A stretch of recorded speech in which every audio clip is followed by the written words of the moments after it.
Imagine walking into a room today and pulling out an object you bought brand new exactly 10 years ago. If you pull out this vintage phone, with its tiny screen and physical buttons, people will likely give you a pass. They'd assume you're being practical, or perhaps just trying to disconnect. We all recognize that the modern baseline is a sleek, folding screen with massive display power. The old device is objectively obsolete, yet nobody treats you like a social outcast for holding onto it. But try walking into that same room wearing a defining trend from 2014. If you wear skin-tight denim today, the social judgment is immediate. You're mocked, labeled a loser, and told you don't know how to dress. Why does society grant a pass for slow, outdated technology, but aggressively punish a perfectly functional outfit just because the calendar moved forward? The difference lies in how we measure progress. With technology, we look for objective differences. Upgrading from 3G to 4G is a mathematical certainty of speed, not a matter of opinion. Moving from a 12-megapixel camera to 48 megapixels captures more light and data. This graph tracks that linear progression. Every new iteration is measurably, factually superior to the one that came before it. But the rules change the moment you open your closet. Human clothing reached its peak functional design decades ago. A well-made shirt doesn't lose processing power. The industry isn't inventing titanium threading or AI cooling features that make your 2014 jacket physically inferior to a 2024 model. If our garments haven't functionally degraded or been scientifically surpassed, the urge to throw them away comes from a psychological trick, not a physical necessity.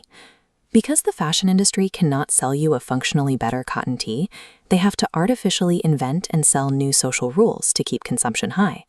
Look at the cycle's starting point. In the 1970s, the flared, wide-legged silhouette was the absolute standard of style.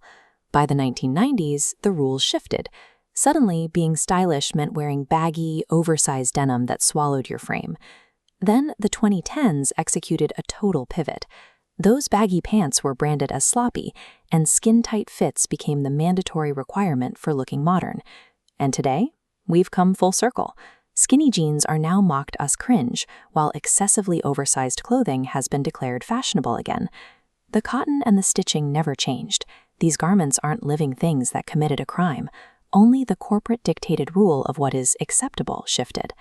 This deliberate rotation scheme by multi-billion-dollar brands moves the clog from baggy to skinny and back again. They take what was popular a decade ago, rebrand it as embarrassing, and recycle the exact same silhouettes to sell them back to you as new. This works because fashion is a real social language. We all know people legitimately treat you better when you fit the current trend. Corporations weaponize this human need for approval.